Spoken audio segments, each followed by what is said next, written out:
जिला कलेक्टर आर्तिका शुक्ला ने आज सामान्य चिकित्सालय और शिशु चिकित्सालय के निर्माणाधीन भवनों के साथ साथ जर्जर हो चुके भवनों का गहन निरीक्षण किया। इस अवसर पर प्रमुख चिकित्सा अधिकारी डॉक्टर सुनील चौहान, सार्वजनिक निर्माण विभाग और नगर सुधार न्यास के अधिकारी भी मौजूद रहे।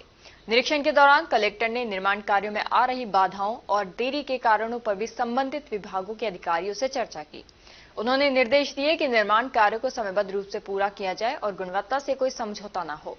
निरीक्षण के अंत में उन्होंने अधिकारियों को निर्देश दिए कि सभी कार्य योजनाबद्ध और पारदर्शी ढंग से पूरे किए जाएं, ताकि आमजन को बेहतर स्वास्थ्य सुविधाएं उपलब्ध कराई जा सकें।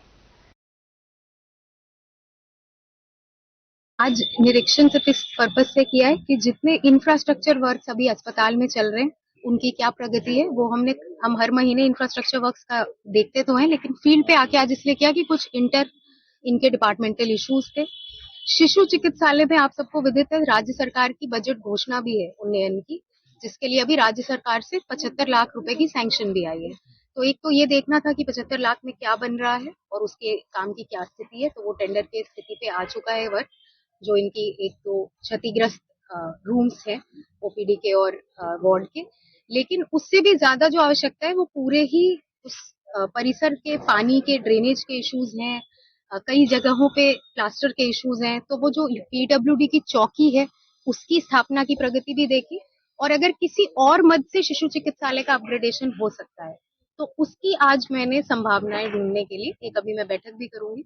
तो होपफुली हम शिशु चिकित्सालय के जो माइनर इश्यूज हैं जो हमारे स्तर के फंड से किए जा सकते हैं वो हम आगामी दिनों में करने की पूरी प्रयास करेंगे। सेकंड जो काम आज देखा है वो जो हमारा 100 बेडेड वार्ड और सीसीयू का क्रिटिकल वर्क है जो एचएससीसी और आरएसआरडीसी द्वारा करवाया जा रहा है, उसको देखना था। तो एचएससीसी का जो वर्क है उसकी अब कंप्लीशन पास आ रही है, प्रोबेबली अक्टूबर के महीने में उसकी प्रगति देखिए। एक दो इश्यूज हैं वो रिजॉल्व करने, और जो 100 बेडेड है वो हमारे लिए बहुत क्रिटिकल है, क्योंकि जब ये बनेगा तभी हम कोई और जगह के वार्ड्स को यहाँ शिफ्ट करके नेक्स्ट को इंफ्रास्ट्रक्चर का वर्क ले पाएंगे। इसके लिए हमें प्रगति को और तेज करना है। वही निर्देश दिए हैं कि जो 31 दिसंबर तक टाइमलाइन खिंच गई है उसको ग्रैप के पाबंदियों के पहले कंप्लीट करने की पूरी कोशिश की है।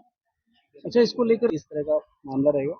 बिल्कुल, क्योंकि अलवर में ग्रैप की जो पाबंदी है वो सबको विदित है, वो कोई एक अनफोर्सीन इमरजेंसी नहीं होती है। तो मेरा हमेशा इनके इंजीनियर्स से सभी से यही कहना रहा है कि हम ग्रैप को ध्यान में रखते हुए क्वालिटी पे विशेष फोकस रखते हुए टाइमलाइन फॉलो करें। जहां तक क्वालिटी के इश्यूज हैं, अगर कोई भी चीज डिफेक्ट लाइबिलिटी पीरियड में है तो हम उसी एजेंसी पे पेनल्टी या बिना पेनल्टी के भी उनका जो पोर्शन है काम करने का वो करवाते हैं। अभी जो आपने बताया वो अभी मैं जाऊंगी वहां पे चेक करने। अभी वो बिल्डिंग हैंडओवर भी नहीं हुई है, तो अगर कोई इश्यूज है तो अभी उसको रिजॉल्व करेंगे बिफोर हैंडिंग ओवर।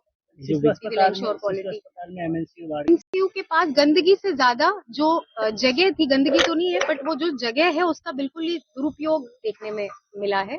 तो यही निर्देशित किया है कि जितने भी ऐसे छोटे छोटे स्पेसेस हैं उनपे इंटरलॉकिंग या पानी के ड्रेनेज की व्यवस्था करके उनको थोड़ा बैठने लायक मरीजों के लिए व्यवस्था की जाए। इसके साथ ही अभी पीडब्ल्यूडी ने अपने ही स्तर पे हमारी इंफ्रास्ट्रक्चर की मीटिंग के निर्देशों की पालना में तीनों अस्पतालों का एक सर्वे करने के लिए एजेंसी को हायर किया है। आगामी 15 से 20 दिनों में वो नक्शे भी हमारे पास होंगे, क्योंकि अभी हमारे पास कोई भी शिशु चिकित्सालय या जनाना या डीएच का अपडेटेड नक्शा नहीं है। तो एक हम वो काम कर रहे हैं ताकि फ्यूचर में कोई भी राशि हम लगाएं, चाहे आरएमआरएस की मद से या किसी भी और फंड से, तो हम ये देख के लगा सकें कि कितनी जगह है, उसका कैसे सदुपयोग करना है।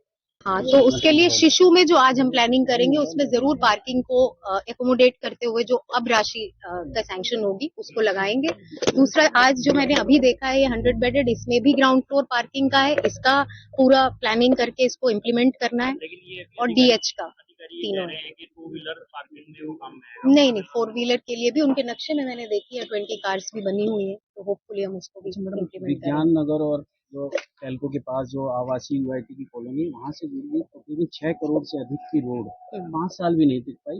लोग ये सोचते हैं कि हम चांद पर आ गए, इतने गड्ढे हो गए हैं।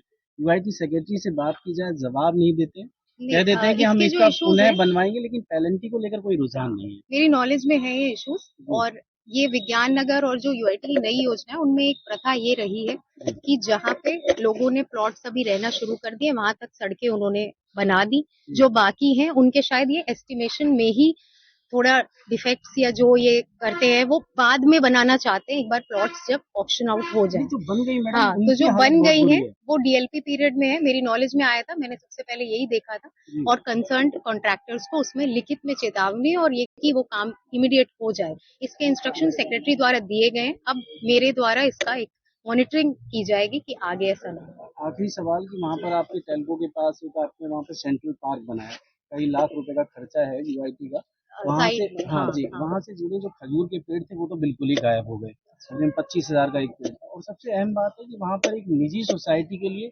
पार्क की जमीन से गेट निकाल दिया गया है, जो वो काम अभी कंप्लीशन पे नहीं है, मेरे पास अक्टूबर एंड की डेट है उसकी, जी तो आई विल रिव्यू एंड सी जो आपने बताया कि ऐसा कुछ ना हो।